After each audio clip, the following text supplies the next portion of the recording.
Hello, this is a continuance of my recordings of Oscar Wilde's children's stories. We're now up to the eighth story, The Star Child. Once upon a time, two poor woodcutters were making their way home through a great pine forest. It was winter and a night of bitter cold. The snow lay thick upon the ground and upon the branches of the trees. The frost kept snapping the little twigs on either side of them as they passed. And when they came to the mountain torrent, she was hanging motionless in the air, for the Ice King had kissed her. So cold was it that even the animals and the birds did not know what to make of it. "Ugh!" snarled the wolf, as he limped through the brushwood with his tail between his legs.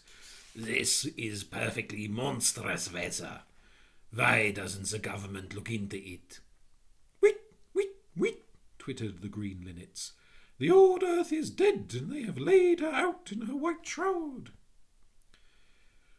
"The earth is going to be married, and this is her bridal dress," whispered the turtle doves to each other.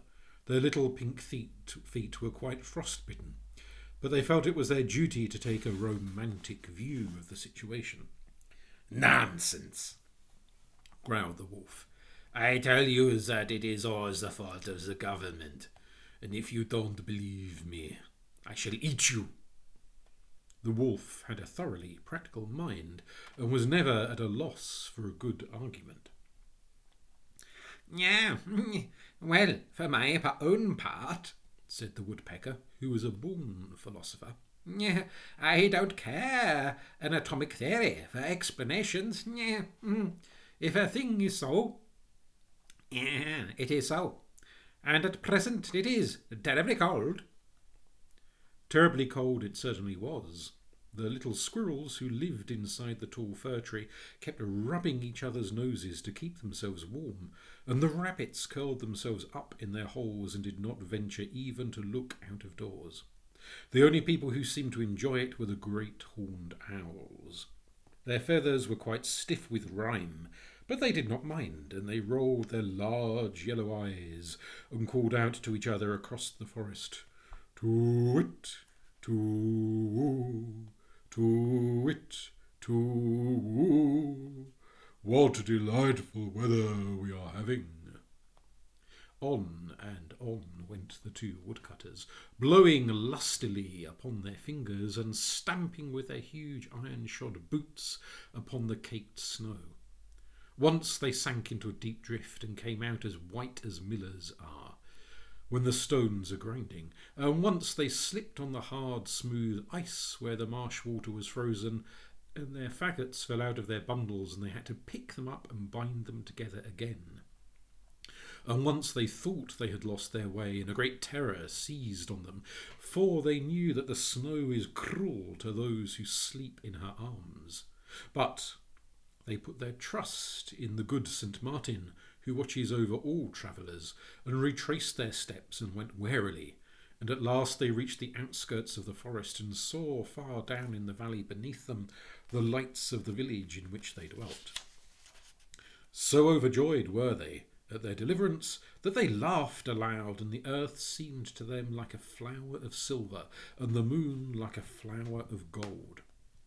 Yet, after that they had laughed, they became sad, for they remembered their poverty, and one of them said to the other, "Why do we make merry, seeing that life is for the rich and not for such as we are? Better that we had died of cold in the forest, or that some wild beast had fallen upon us and slain us." "Truly," answered his companion, "much is given to some, and little is given to others. Injustice has parcelled out the world, nor is there equal division of aught save of sorrow." But as they were bewailing their misery to each other, this strange thing happened. There fell from heaven a very bright and beautiful star. It slipped down the side of the sky, passing by the other stars in its course, and as they watched it wondering, it seemed to them to sink behind a clump of willow trees that stood hard by a little sheepfold no more than a stone's throw away. "Why, there is a crock of gold for whoever finds it," they cried, and set to and ran, so eager were they for the gold. And one of them ran faster than his mate and outstripped him, and forced his way through the willows and came out on the other side, and lo, there was indeed a thing of gold lying on the white snow. So he hastened towards it, and stooping down placed his hands upon it, and it was a cloak of golden tissue, curiously wrought with stars and wrapped in many folds. And he cried out to his comrade that he had found the treasure that had fallen from the sky. And when his comrade had come up, they set them down in the snow and loosened the folds of the cloak, that they might divide the pieces of gold. But, alas, no gold was in it, nor silver, nor indeed treasure of any kind, but only a little child who was asleep. And one of them said to the other, "This is a bitter ending to our hope, nor have we any good fortune. For what doth a child profit to a man? Let's leave it here and go our way, seeing that we are poor men and have children of our own whose bread we may not give to another." But his companion answered him, "Nay, but it were an evil thing to leave the child to perish here in the snow. And though I am as poor as thou art, and have many mouths to feed, and but little in the part, yet will I bring it home with me, and my wife shall have care of it." So, very tenderly he took up the child and wrapped the cloak around it to shield it from the harsh cold, and made his way down the hill to the village, his comrade marvelling much at his foolishness and softness of heart. And when they came to the village, his comrade said to him, "Thou hast the child, therefore give me the cloak, for it is meet that we should share." But he answered him, "Nay, for the cloak is neither mine nor thine, but the child's only." And he bade him Godspeed, and went to his own house and knocked. And when his wife opened the door and saw that her husband had returned safe to her, she put her arms round his neck and kissed him, and took from his back the bundle of faggots, and brushed the snow off his boots, and bade him come in. But he said to her, "I have found something in the forest, and I have brought it to thee to have care of it." And he stirred not from the threshold. "What is it?" she cried. "Show it to me, for the house is bare, and we have need of many things." And he drew the cloak back and showed her the sleeping child. "Alack, goodman," she murmured, "have we not children enough of our own, that thou must needs bring a changeling to sit by the earth? And who knows if it will not bring us bad fortune? And how shall we tend it?" And she was wroth against him. "Nay, but it is a star child," he answered. And he told her the strange manner of the finding of it. But she would not be appeased, but mocked at him and spoke angrily and cried, "Our children lack bread, and shall we feed the child of another? Who is there who careth for us, and who giveth us food?" "Nay, but God careth for the sparrows even, and feedeth them," he answered. "Do not the sparrows die of hunger in the winter?" she asked. "And is it not winter now?" And the man answered nothing, but stirred not from the threshold. And a bitter wind from the forest came in through the open door, and made her tremble, and she shivered, and said to him, "Wilt thou not close the door? There cometh a bitter wind into the house, and I am cold." "Into an house where an heart is hard cometh there not always a bitter wind?" he asked. And the woman answered him nothing, but crept closer to the fire. And after a time she turned round and looked at him, and her eyes were full of tears. And he came in swiftly and placed the child in her arms, and she kissed it, and laid it in a little bed where the youngest of their own children was lying. And on the morrow the woodcutter took the curious cloak of gold and placed it in a great chest. And a chain of amber that was around the child's neck his wife took and set it in the chest also.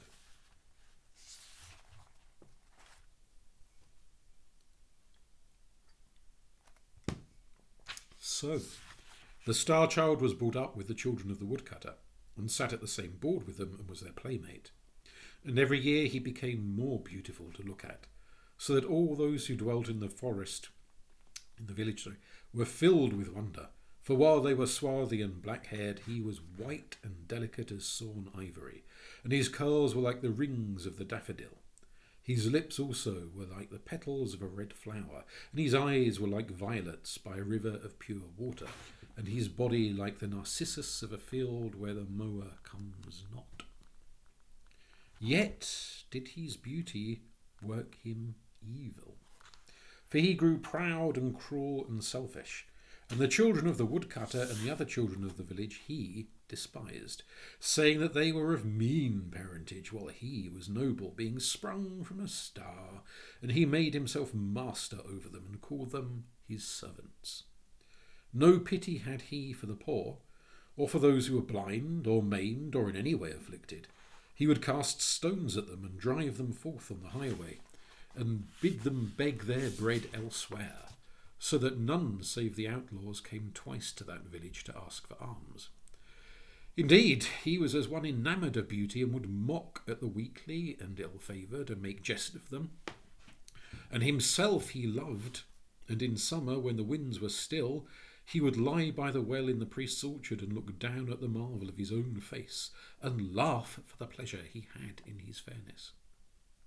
Often did the woodcutter and his wife chide him, and say, "We're not deal with thee as thou dealest with those who are left desolate, and have none to succour them. Wherefore art thou so cruel to all who need pity?" Often did the old priest send for him, and seek to teach him the love of living things, saying to him, "The fly is thy brother, do it no harm. The wild birds that roam through the forest have their freedom. Snare them not for thy pleasure. God hath made the blind worm and the mole, and each has its place. Who art thou to bring pain into God's world? Even the cattle of the field praise him." But the star child heeded not their words, but would frown and flout, and go back to his companions and lead them. And his companions followed him, for he was fair and fleet of foot, and could dance and pipe and make music. And wherever the star child led them, they followed, and whatever the star child bade them do, that did they. And when he pierced with a sharp reed the dim eyes of the mole, they laughed. And when he cast stones at the leper, they laughed also. And in all things he ruled them, and they became hard of heart, even as he was. Now there passed one day through the village a poor beggar woman. Her garments were torn and ragged, and her feet were bleeding from the rough road on which she had travelled, and she was in very evil plight. And being weary, she sat her down under a chestnut tree to rest. But when the star child saw her, he said to his companions, "See, there sitteth a foul beggar woman under that fair and green-leaved tree. Come, let us drive her hence, for she is ugly and ill-favoured." So he came near and threw stones at her, and mocked her, and she looked at him with terror in her eyes, nor did she move her gaze from him.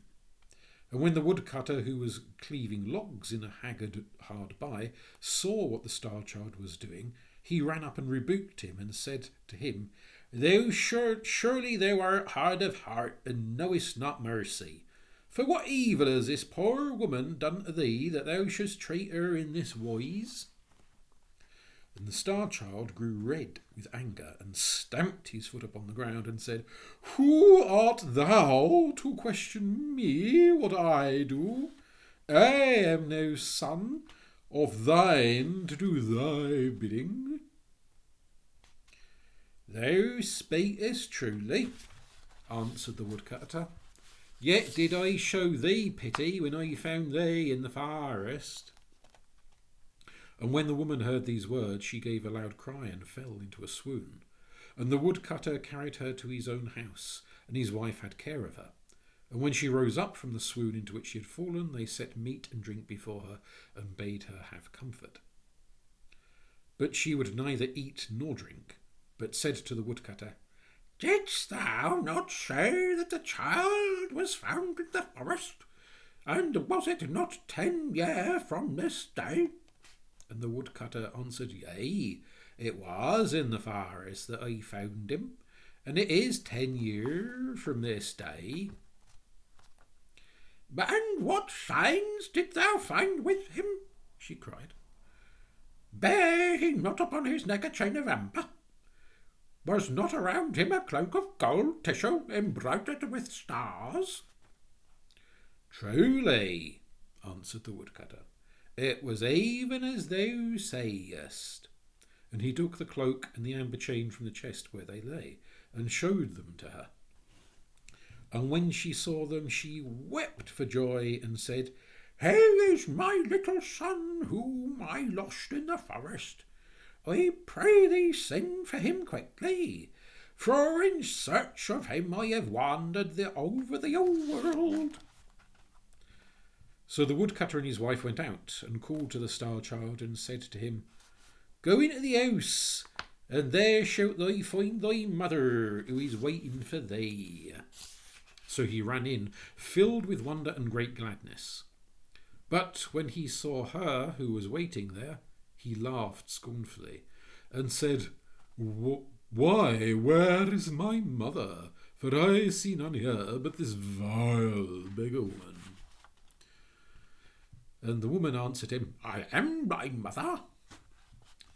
Thou art mad to say so, cried the star-child angrily.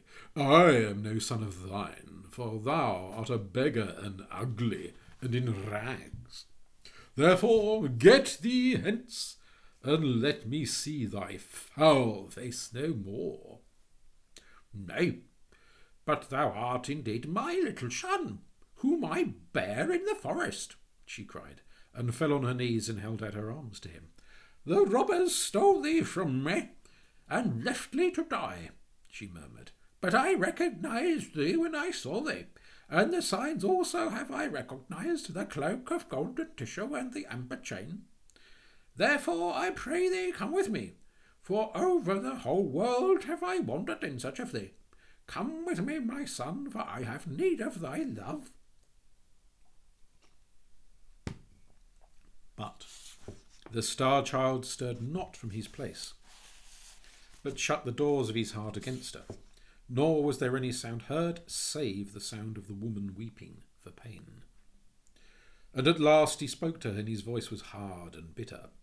If in very truth thou art my mother, he said, it had better hadst thou stayed away, and not come here to bring me to shame, seeing that I thought I was the child of some star, and not a beggar's child, as thou tellest me that I am. Therefore get thee hence, and let me see thee no more. Alas, my son, she cried, wilt thou not kiss me before I go? For I have suffered much to find thee. Nay, said the star-child, but thou art too foul to look at, and rather would I kiss the adder or the toad than thee. So the woman rose up and went away into the forest, weeping bitterly. And when the star-child saw that she had gone, he was glad, and ran back to his playmates that he might play with them. But when they beheld him coming, they mocked him and said, Why, thou art as foul as the toad, and as loathsome as the adder. Get thee hence, for we will not suffer thee to play with us. And they drove him out of the garden. And the star-child frowned and said to himself, What is it this that they say to me? I will go to the well of water and look into it, and it shall tell me of my beauty. So he went to the well of water and looked into it, and lo, his face was as the face of a toad, and his body was scaled like an adder. And he flung himself down on the grass and wept, and said to himself, Surely this is come upon me by reason of my sin, for I have denied my mother, and driven her away, and been proud and cruel to her. Wherefore I will go and seek her through the whole world, nor will I rest till I have found her. And there came to him the little daughter of the woodcutter, and she put her hand upon his shoulder, and said, Why doth it matter if thou hast lost thy comeliness? Stay with us, and I will not mock at thee. And he said to her, Nay, but I have been cruel to my mother, and as a punishment has this evil been sent to me. Wherefore I must go hence, and wander through the world till I find her, and she give me forgiveness. So he ran away into the forest and called out to his mother to come to him. But there was no answer. All day long he called to her, and when the sun set he lay down to sleep on a bed of leaves, and the birds and the animals fled from him, for they remembered his cruelty. And he was alone, save for the toad that watched him and the slow adder that crawled past. And in the morning he rose up and plucked some bitter berries from the trees and ate them, and took his way through the great wood, weeping sorely. And of everything that he met he made inquiry if perchance they had seen his mother. He said to them all, Thou canst go beneath the earth. Tell me, is my mother there? And the mole answered, Thou hast blinded mine eyes. How should I know? He said to the linnet, Thou canst fly over the tops of the tall trees and can see the whole world. Tell me, canst thou see my mother? And the linnet answered, Thou hast clipped my wings for thy pleasure. How should I fly? And to the little squirrel who lived in the fir tree and was lonely, he said, Where is my mother? And the squirrel answered, Thou hast slain mine. Dost thou seek to slay thine also? And the star child wept and bowed his head and prayed forgiveness of God's things, and went on through the forest, seeking for the beggar woman. And on the third day he came to the other side of the forest and went down into the plain. And when he passed through the villages, the children mocked him and threw stones at him. And the carlots would not suffer him even to sleep in the byres, lest he might bring mildew on the stored corn, so foul was he to look at. And their hired men drove him away, and there was none who had pity on him. Nor could he hear anywhere of the beggar woman who was his mother, though for the space of 3 years he wandered over the world, and often seemed to see her on the road in front of him, and would call to her and run after her till the sharp flints made his feet to bleed. But overtake her he could not. And those who dwelt by the way did ever deny that they had seen her, or any like to her, and they made sport of his sorrow. For the space of 3 years he wandered over the world, and in the world there was neither love nor loving kindness nor charity for him. But it was even such a world as he had made for himself in the days of his great pride. And one evening he came to the gate of a strong-walled city that stood by a river, and weary and footsore though he was, he made to enter in. But the soldiers who stood on guard dropped their halberts across the entrance and said roughly to him, What is thy business in the city? I am seeking for my mother, he answered, and I pray ye to suffer me to pass, for it may be that she is in the city. But they mocked him. And one of them wagged a black beard and set down his shield and cried, Of a truth thy mother will not be merry when she sees thee, for thou art more ill-favoured than the toad of the marsh, or the adder that crawls in the fens. Get thee gone, get thee gone, thy mother dwells not in this city.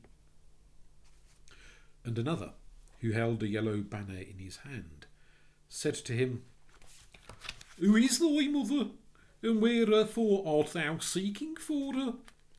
And he answered, My mother is a beggar, even as I am, and I have treated her evilly, and I pray ye to suffer me to pass, that she may give me her forgiveness, if it be that she have tarrieth in this city. But they would not, and pricked him with their spears. And as he turned away weeping, one whose armour was inlaid with gilt flowers, and on whose helmet couched a lion that had wings, came up and made inquiry of the soldiers who it was who had sought entrance. And they said to him, It is a beggar, and the child of a beggar, and we have driven him away. Nay, he cried, laughing, but we will sell the foul thing for a slave, and his price shall be the price of a barrel of sweet wine. And the old and evil-visaged man who was passing by called out and said, I will buy him for that price. And when he had paid the price, he took the star-child by the hand and led him into the city.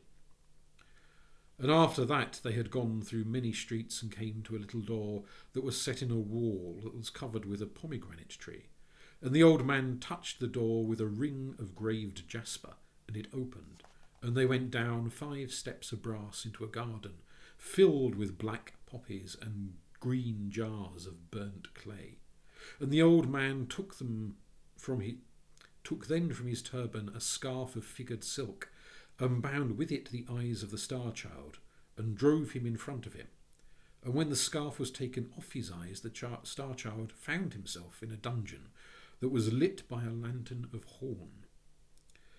And the old man set before him some mouldy bread on a trencher, and said, Eat!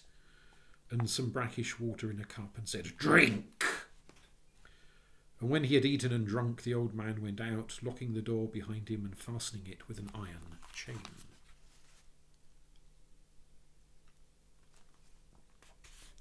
And on the morrow, the old man, who was indeed the subtlest of the magicians of Libya, and had learned his art from one who dwelt in the tombs of the Nile, came in to him and frowned at him and said, In a wood that is nigh to the gate of this city of yours, there are 3 pieces of gold. One is of white gold, and another is of yellow gold, and the gold of the third one is red. Today thou shalt bring me the pieces of white gold, and if thou bringest it not back, I will beat thee with 100 stripes. Get thee away quickly, and at sunset I will be waiting for thee at the door of the garden. See that thou bringest the white gold, or it shall go ill with thee. For thou art my slave, and I have brought thee for the price of a bowl of sweet wine. And he bound the eyes of the star-child with the scarf of figured silk, and led him through the house and through the garden of poppies and up the 5 steps of brass. And having opened the little door with his ring, he set him in the street. And the star-child went out of the gate of the city and came to the wood of which the magician had spoken to him. Now this wood was very fair to look at from without, and seemed full of singing birds and of sweet-scented flowers, and the star-child entered it gladly. Yet did its beauty profit him little, for wherever he went, harsh briars and thorns shot up from the ground and encompassed him, and evil nettles stung him, and the thistle pierced him with her daggers, so that he was in sore distress. Nor could he anywhere find the piece of white gold of which the magician had spoken, though he sought for it from morn to noon, and from noon to sunset. And at sunset he set his face homewards, weeping bitterly, for he knew what fate was in store for him. And when he had reached the outskirts of the wood, he heard from a thicket a cry as of someone in pain. And forgetting his own sorrow, he ran back to the place and saw there a little hare, caught in a trap that some hunter had set for it. And the star-child had pity on it, and released it, and said to it, I am myself but a slave, yet may I give thee thy freedom? And the hare answered him and said, Surely thou hast given me my freedom, and what shall I give thee in return? And the star-child said to it, I am seeking for a piece of white gold, nor can I find anywhere. I cannot find it anywhere, and if I bring it not to my master, he will beat me. "Come there with me," said the hare, "and I will lead thee to it, for I know where it is hidden, and for what purpose." So the Star Child went with the hare, and lo, in the cleft of a great oak tree he saw the piece of white gold that he was seeking. And he was filled with joy, and seized it, and said to the hare, "The service that I did to thee thou hast rendered back again many times over, and the kindness that I showed thee thou hast repaid 100-fold." "Nay," said the hare, "but thou dealt with me so as thou dealt with me, so did I deal with thee." And it ran away swiftly, and the Star Child went towards the city. Now at the gate of the city there was seated one who was a leper. Over his face hung a cowl of grey linen, and through the eyelets his eyes gleamed like red coals. And when he saw the Star Child coming, he struck upon a wooden bowl and clattered his bell, and called out to him and said, "Aye, give me a piece of money, or I must die of hunger. For they have thrust me out of the city, and there is no one who has pity on me." "Alas," said the Star Child, "I have but one piece of money in my wallet, and if I bring it not to my master, he will beat me, for I am his slave." But the leper entreated him, and prayed of him till the Star Child had pity and gave him the piece of white gold. And when he came to the magician's house, the magician opened to him and brought him in, and said to him, "Hast thou the piece of white gold?" And the Star Child answered, "I have it not." So the magician fell upon him and beat him, and set before him an empty trencher, and said, "Eat," and an empty cup, and said, "Drink," and flung him again into the dungeon. And on the morrow the magician came to him and said, "If today thou bringst me not the piece of yellow gold, I will surely keep thee as my slave, and give thee 300 stripes."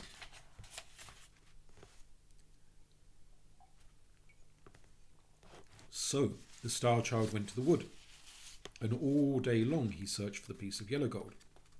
But nowhere could he find it, and at sunset he sat him down and began to weep. And as he was weeping, there came to him the little hare that he had rescued from the trap. And the hare said to him, "Why art thou weeping? And what dost thou seek in the woods?" And the Star Child answered, "I am seeking for a piece of yellow gold that is hidden here, and if I find it not, my master will beat me, and keep me as a slave." "Follow me," cried the hare, and it ran through the wood till it came to a pool of water, and at the bottom of the pool the piece of yellow gold was lying. "How shall I thank thee?" said the Star Child, "for though this is the second time that you have succoured me." "Nay, but thou hadst pity on me first," said the hare, and it ran swiftly away. And the Star Child took the piece of yellow gold and put it in his hand and hurried to the city.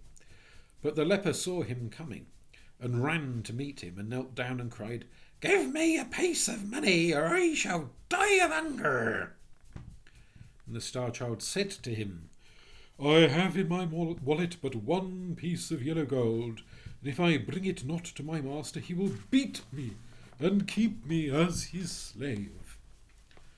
But the leper entreated him sore, so that the Star Child had pity on him, and gave him the piece of yellow gold. When he came to the magician's house, the magician opened to him and brought him in, and said to him, "Hast thou the piece of yellow gold?" And the Star Child said to him, "I have not." So the magician fell upon him and beat him, and loaded him with chains, and cast him again into the dungeon. And on the morrow the magician came to him and said, "If thou bringest to me the piece of red gold, I will set thee free, but if thou bringest it not, I will surely slay thee." So the Star Child went to the wood, and all day long he searched for the piece of red gold, but nowhere could he find it. And at evening he sat him down and wept. And he was weeping there when there came to him the little hare. And the hare said to him, "The piece of red gold that thou seekest is in the cavern that is behind thee. Therefore weep no more, but be glad." How shall I reward thee? Cried the Star-Child, for lo, this is the third time that thou hast succoured me. Nay, but thou hast pity on me first, said the hare, and it ran swiftly away. And the Star-Child entered the cavern, and in the farthest corner he found the piece of red gold, so he put it in his wallet and hurried to the city. And the leper, seeing him coming, stood in the centre of the road and cried out and said to him, Give me the piece of red money, or I must die. And the Star-Child had pity on him again, and gave him the piece of red gold, saying, Thy need is greater than mine. Yet his heart was heavy, for he knew what evil fate awaited him. But lo, as he passed through the gate of the city, the guards bowed low and made obeisance to him, saying, How beautiful is our Lord!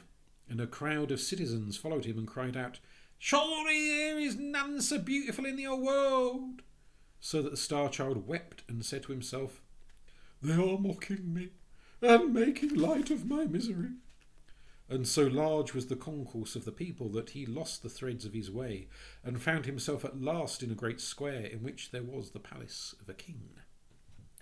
And the gate of the palace opened, and the priests and the high officers of the city ran forth to meet him, and they abased themselves before him and said, Thou art our Lord, for whom we have been waiting, and the son of our king. And the Star-Child answered them and said, I am no king's son, but the child of a poor beggar woman. And how say ye that I am beautiful? For I know that I am evil to look at. Then he, whose armour was inlaid with gilt flowers, and on whose helmet crouched a lion that had wings, held up a shield and cried, How saith my lord that he is not beautiful? And the Star-Child looked, and lo, his face was even as it had been, and his comeliness had come back to him, and he saw that in his eyes, which he had not seen there before. And the priests and the high officers knelt down, and they said to him, It was prophesied of old that on this day should come he who was to rule over us. Therefore let our Lord take this crown and this sceptre, and be in his justice and mercy our king over us. But he said to them, I am not worthy, for I have denied the mother who bare me, nor may I rest till I have found her and known her forgiveness. Therefore let me go, for I must wander again over the world, and may not tarry here, though ye bring me the crown and the sceptre. And as he spake, he turned his face from them towards the city that led to the gate, towards the street that led to the gate of the city. And lo, among the crowd that pressed round the soldiers, he saw the beggar woman who was his mother, and at her side stood the leper who had sat by the road. And a cry of joy broke from his lips, and he ran over. Kneeling down, he kissed the wounds on his mother's feet, and wet them with his tears. He bowed his head in the dust, and sobbing as one whose heart might break, he said to her, Mother, I denied thee in the hour of my pride. Accept me in the hour of my humility. And mother, I gave that hatred. Do thou give me love. Mother, I rejected thee. Receive now thy child. But the beggar woman answered him not a word. And he reached out his hands and clasped the feet of the leper and said to him, Thrice did I give thee of my mercy. Bid my mother speak to me once. But the leper answered him not a word. And he sobbed again and said, Mother, my suffering is greater than I can bear. Give me thy forgiveness and let me go back to the forest. And the beggar woman who put her hand on his head and said to him, Rise. And the leper also put his hand on his head and said to him, Rise also. And he rose up from his feet and looked at them, and lo, they were a king and a queen. And the queen said to him, This is thy father whom thou hast succoured. And the king said, This is thy mother, whose fate thou hast washed with thy tears. And they fell on his neck and kissed him, and brought him into the palace, and clothed him in fair raiment, and set the crown upon his head, and the sceptre in his hands. And over the city that stood by the river he ruled, and was its lord. Much justice and mercy did he show to all. And the evil magician he banished. And to the woodcutter and his wife he sent many rich gifts, and to their children he gave high honour. Nor would he suffer any to be cruel to bird or beast, but taught love and loving kindness and charity. And to the poor he gave bread, and to the naked he gave raiment, and there was peace and plenty in the land. Yet he ruled not long. So great had been his suffering, and so bitter the fire of his testing, for after the space of 3 years he died. And he who came after him ruled evilly.